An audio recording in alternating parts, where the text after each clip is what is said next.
दारुल इफ्ता वल क़ज़ा ज़िला बाराबंकी के प्रोग्राम मसाइल शरइया में आज का सवाल है। साइल लिखते हैं कि बच्चे का खतना उस वक्त कराना जबकि माँ हालत नफास में हो, दुरुस्त है क्या?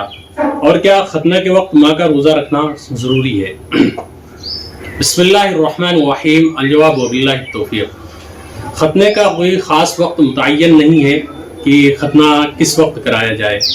अलबत्ता बच्चा जब उसका मुतहम्मिल हो जाए और उसके अंदर बर्दाश्त की क़ुव्वत और ताकत हो जाए तो उसका खतना करा दिया जाए। ये बच्चे की कंडीशन के एतबार से आप देखेंगे बच्चा किस तरह का है, सेहतमंद है या नहीं है। अलबत्ता खतने में मसनून ये है कि बच्चे की पैदाइश के 7वें दिन खतना कराया जाए, लेकिन यहाँ पर इसका ख्याल रहे कि बच्चा उसके बर्दाश्त की ताकत रखता है या नहीं।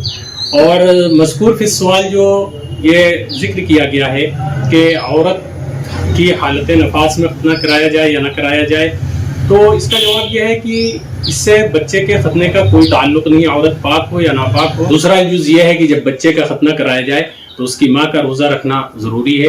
तो बच्चे के खतने से माँ के रोज़े का कोई ताल्लुक नहीं है और ना ही कोई बात ऐसी शरई तौर पर मिलती है। ये सब गलत बातें हैं, बेबुनियाद बातें हैं।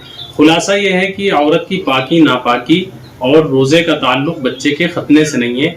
बच्चा जब उसका मुतहम्मिल हो जाए, उसमें बर्दाश्त की ताकत हो और वो इस काबिल हो, कमज़ोर ना हो, तो बच्चे का खतना करा दे। बेहतर यह है कि 7वें दिन करा दे, ऐसा करना मसनून है। और अगर नहीं कराते हैं तो अपनी सहूलत के एतबार से बच्चे का जब चाहे तब खतना करा सकते हैं। फ़क़त वल्लाहु ताला आलम बिस्सवाब। जो मसले के दलाइल हैं वो डिस्क्रिप्शन में मौजूद है, आप उसको वहाँ पर पढ़ सकते हैं। अस्सलामु अलैकुम व रहमतुल्लाहि व बरकातहू।